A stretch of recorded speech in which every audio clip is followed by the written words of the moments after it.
अंग्रेजी में एक कहावत है कि no one is indispensable in this world, यानी कि कोई भी कभी भी गैर जरूरी हो सकता है।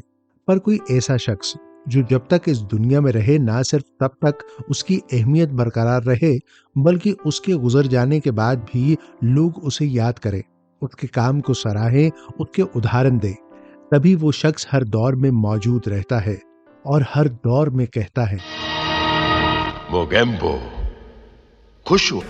One and only Amrish Puri साहब। आप सुन रहे हैं फुर्सत के रात दिन, कुछ किस्से, कहानियां, अफसाने विद आरजे निखिल। पंजाब के नवा शहर में 22 जून 1932 को इनका जन्म हुआ।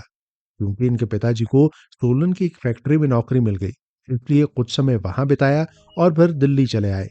लेकिन जब स्कूल की छुट्टियां होती, बस ननिहाल चले जाते। जहां आने का एक खास कारण था कि अमरीश जी के नाना जी संगीतकार थे, जिसके कारण इनका रुझान भी संगीत में बढ़ा। और आलम यह था कि बाकायदगी से संगीत सीखा, यहाँ तक कि बांसुरी भी बजा लिया करते थे। एक इनके बचपन का बड़ा मजेदार किस्सा है। जब इन्होंने होश संभाली तो एहसास हुआ कि अपने भाई मदनपुरी, चमनपुरी और बहन चंद्रकांता के मुकाबले इनका रंग थोड़ा सांवला है। रंग गोरा होना जरूरी है, ये मिथ उस दौर में भी थी और आज भी कईयों के जहन में कायम है। खैर, अमरीश साहब को भी ये कॉम्प्लेक्स हो गया अपने रंग को लेकर।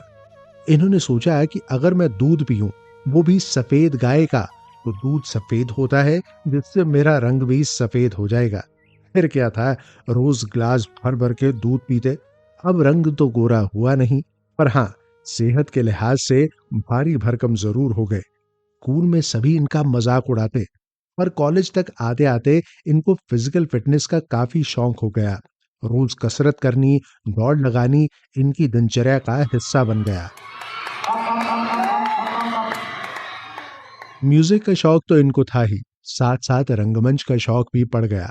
और इसी दौरान इनके बड़े भाई, जो इनसे 17 साल बड़े थे, मदनपुरी साहब, घर से भाग कलकत्ता जा फिल्म इंडस्ट्री से जुड़ गए। हालांकि अमरीश जी के पिता काफी स्ट्रिक्ट थे, उन्हें ये बिल्कुल गवारा नहीं था कि उनके बच्चे फिल्मों से जुड़े, जिसका सबसे बड़ा कारण था कि उन्होंने अपने रिश्तेदार और मशहूर एक्टर सिंगर के.एल. सेगल साहब को फिल्म इंडस्ट्री में शराब पी बर्बाद होते देखा था। और उन्हें ये डर था कि दोनों बेटे चमन और मदन फिल्मों में गए, कहीं अमरीश भी ना चला जाए। इसलिए अमरीश जी ने पिताजी को वादा किया कि नाटकों से जरूर जुड़ा हूं, पर फिल्मों में नहीं जाऊंगा। लेकिन कहते हैं ना कि तकदीर के खेल दिलचस्प होते हैं। अमरीश साहब बम्बई आ गए, भाई के साथ रहना शुरू किया, जिसके सामने ही पृथ्वी थिएटर था, जहां पृथ्वीराज कपूर साहब से मुलाकात हुई और एक गहरा संबंध बन गया। और पिता से वादा किया था कि फिल्म्स में काम नहीं करूंगा, इसलिए गुजर बसर के लिए एक माचिस की फैक्ट्री में सेल्स एजेंट के तौर पर काम मिल गया। कुछ दिन वो किया, पर दमदार आवाज काम आई और ऑल इंडिया रेडियो में मौका मिल गया, जिसके पॉपुलर शो हवा महल का ये हिस्सा बन गए। आइए सुने कार्यक्रम हवा महल। कई दफा ऐसा होता है कि इंसान खुद नहीं जानता कि उसे जिंदगी में किस दिशा में जाना है, और जिंदगी उसे तैयार कर रही होती है उस मुकाम के लिए जो वो डिजर्व करता है। और अमरीश पुरी साहब के साथ भी कुछ ऐसा ही हुआ। परिवार की खिलाफत कर उर्मिला जी से लव मैरिज की, जिसके बाद बड़ी पारिवारिक जिम्मेवारी के कारण इन्होंने फिल्म प्रेम पुजारी, रेशमा और शेरा में छोटे छोटे रोल किए और साथ साथ थिएटर करते रहे। जिस दौरान सत्यदेव दुबे द्वारा निर्देशित नाटक अंधा युग में ऐसा किरदार निभाया कि डायरेक्टर श्याम बेनेगल भी इनकी परफॉर्मेंस देख हैरान हो गए और फिल्म निशांत में काम करने के लिए इन्हें राजी कर लिया। नाइंसाफी हमारे साथ मत करो सरकार। हमारी जमीन बोता है और हम को बेइंसाफ बोलता है, हरामखोर। और फिर 1977 से बतौर विलन मेन स्ट्रीम सिनेमा में इनकी शुरुआत फिल्म ईमान धर्म से हो गई। लेकिन साथ साथ पार्लर सिनेमा का ना सिर्फ ये हिस्सा रहे, बल्कि कम फीस चार्ज कर उसे सपोर्ट भी करते रहे। जिस दौरान आई फिल्म्स मंथन, भूमिका और हम पांच में जहां इन्होंने बेहतरीन किरदार निभाए, वहीं पंजाबी जुबान में सत श्री अकाल, चंद परदेसी जैसी यादगार फिल्म्स में भी शिरकत की। मेरे मरण तो बाद एक कूड़ा कल्ला खेता में जाया करूंगा। मेरे रिश्तेदार जड़े मेरे ब्याह दे विच चुक चुक के सलामा करदे सन, आज मेरे परछावे नु भी तलवारा मार दे कि कदों मैं मरा और मेरी जायदाद संभालन। रब ते भरोसा रखो, मालकन ने पुण्या सुखियां हुई ने, पूरियां होने दी देर है, फिर छोटा मालक आया समझो। 4 साल हो गए तेरी मालकन नु उस रब दे सामने मत्था रगड़ दिया होया। पर इनकी शोहरत का सितारा चमका फिल्म कुर्बानी के बाद, जिसके बाद अगर किसी जगह अमरीश पुरी के नाम का जिक्र होता तो कोई ये नहीं पूछता कि वो कौन। यहाँ तक कि इनके लिए हॉलीवुड डायरेक्टर स्टीवन स्पीलबर्ग ने भी कहा कि मैंने अपनी जिंदगी में इनसे बेहतरीन विलन नहीं देखा। और फिर वो दौर भी आया जब लगता था कि फिल्म्स अमरीश पुरी साहब के बिना बन ही नहीं सकती, जिसकी झलक विधाता, मशाल, मेरी जंग and above all mister India में देखने को मिली। और मिस्टर इंडिया के बाद आलम ये था कि कहीं भी जाते तो लोग कहते मोगेम्बो खुश हुआ। वक्त के साथ इनकी तरफ से निभाए किरदारों के कई शेड्स हमें देखने को मिले, जिसमें कॉमेडी की झलक भी थी। जैसे फिल्म त्रिदेव और तहलका में इनको गाते और नाचते देखा गया।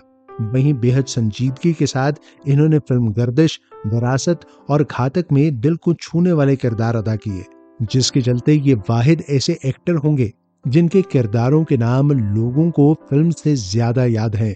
मिसाल के तौर पर जीडी ठकराल मेरी जंग, जगावर चौधरी विधाता, एस के वर्धान मशाल, Mogambo mister India, JK. Verma शहंशाह, डोंग तहलका, दुर्जन सिंह, करण अर्जुन।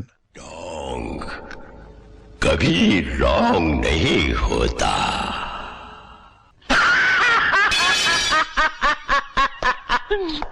अरे आओ सिंथिया आओ, हमें तुम्हारा ही इंतजार था। कहते हैं कि ब्यूटी लाइज इन डिटेलिंग। छोटी छोटी बारीकियों पर काम करते थे अमरीश पुरी साहब।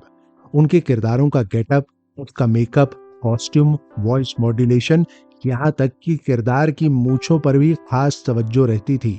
वहीं असूलों के वक्त के बड़े पक्के थे। जब हॉलीवुड से स्टीवन स्पीलबर्ग का बुलावा आया ऑडिशन के लिए तो कहा आप इंडिया आए, मैं अमेरिका नहीं आऊंगा।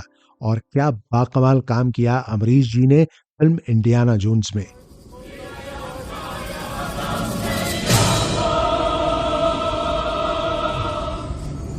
बलि चढ़ोगे, बलि मांगती काली मां,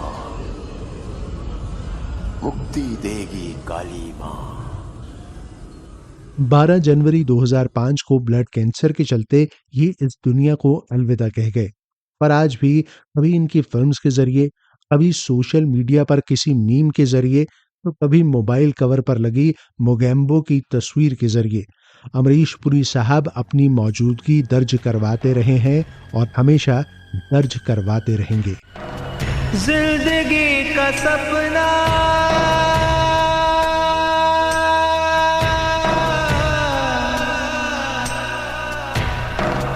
एक दिन टूटा, बंद कर आंखें सबसे वो। फुर्सत के रात दिन, कुछ किस्से, कहानियां, अफसाने।